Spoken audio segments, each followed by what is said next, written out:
Ladies and gentlemen, have I got exciting news for you. I am here today to tell you about something that is clinically proven to improve your health with the very first application. It relieves pain and anxiety. It helps you sleep. It helps prevent heart attack, and it works better as we get older. Here, with the cleansing power of divine love, it's forgiveness! Yay! Yes, forgiveness, made from pure, simple ingredients that you can trust. Great for your emotions, great for your soul. It dissolves fears and anger. It clears up misunderstandings and leaves no shadowy residue, only the sparkling truth. You might say, why do I need to use forgiveness? I'm not carrying any grudges. Maybe not. But here's the tell. Look for the shadows. Yes, unforgiveness lurking around in your subconscious casts shadows and darkens your life. You may know these shadows as regret, anger, and hurt. These shadows can become a real problem. When they build up, regret, anger, and hurt hijack your self-talk. They divert and dilute your power. Why? They can build up so much crust that our hearts feel hardened.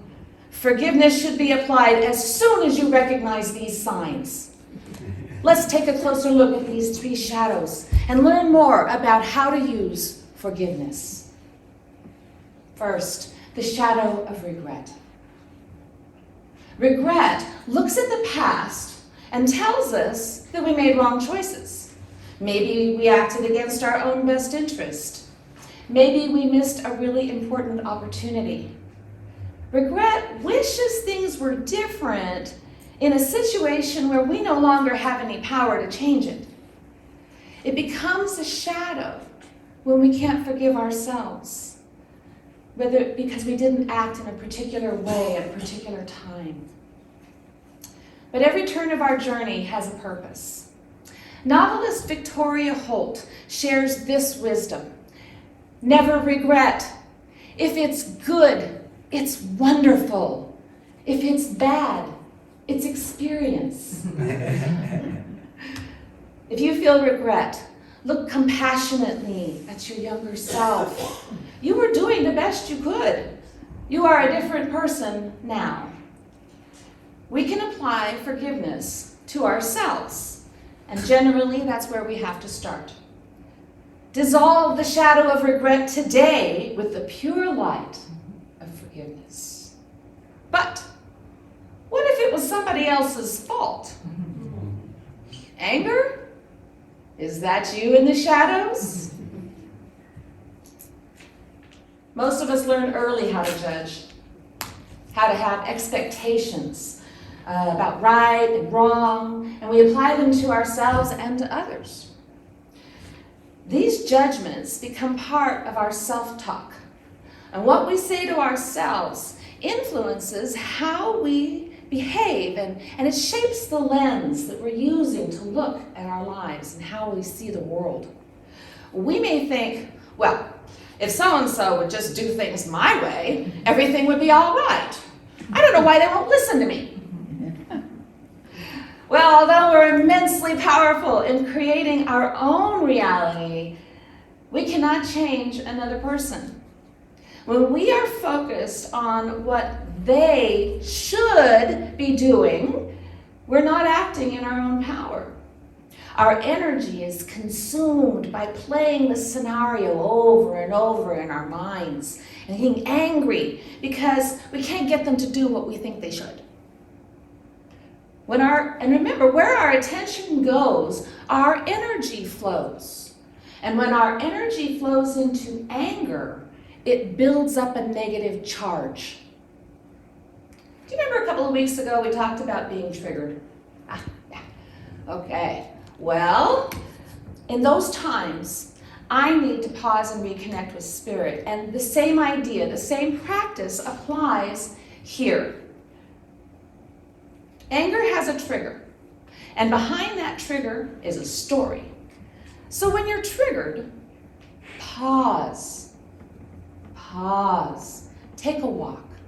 Do some breath work. Let the emotions settle down and recognize the story behind them. Ask yourself, are there expectations or fears or grief that are clouding my understanding of this situation? This is important. Set your intention. Set your intention to allow love to open your heart, to let go and forgive. This is how we can safely diffuse anger. As we choose to forgive, blame disappears, and we take responsibility for what we can change. We make different choices from a new place of clarity and peace. When we harness the charge of anger and temper it with love, we can use that power to make positive changes. Several years ago, during my divorce, I was often anxious and frustrated during conversations with my ex. I was triggered. My thoughts roiled with, I thought we already reached an agreement on that point, and what's going to happen to me? And then I became angry when his lawyer created delay after delay after delay, convincing my ex to alter our agreements. A friend with divine timing gave me a wonderful book by Pierre Pradavand named The Gentle Art of Blessing. It teaches how to bless every situation or person, no matter what the circumstances. In the middle of a divorce, that wasn't easy. I found myself turning to Spirit and saying, let's make a deal. Yes, I tried to bless, but I kept adding my own conditions. I'll bless this person if such and such will happen, if my ex will play fair, if his lawyer will stop messing around with our settlement. Well, Spirit wasn't fooled. And ultimately, neither was I. My stories were apparent, and my motives were transparent. My fear and anger were casting shadows, and I had forgotten to trust Spirit. Recognizing that was a big step. I understood that I was putting conditions on love. But I had set my intention, and my sincerest desire was to bless this situation, and so I persisted because the light of forgiveness was starting to work in me. I could see myself. And it was that light that gradually carried me all the way to forgiveness. I learned to bless unconditionally. I blessed my ex. I blessed his health, his finances, his peace, his connection with Spirit. I even blessed his lawyer. And soon, amazing things started happening. Situations that had seemed hopelessly entangled started to just come into resolution and became peaceful. My ex even fired that lawyer and got a better one. And miraculously, communication improved dramatically. I was able to bless freely, and I could do it in the moment, and it brought me peace. The more I blessed, the better I felt. My negotiations with my ex and his new lawyer were peacefully resolved, and I was more empowered in every way.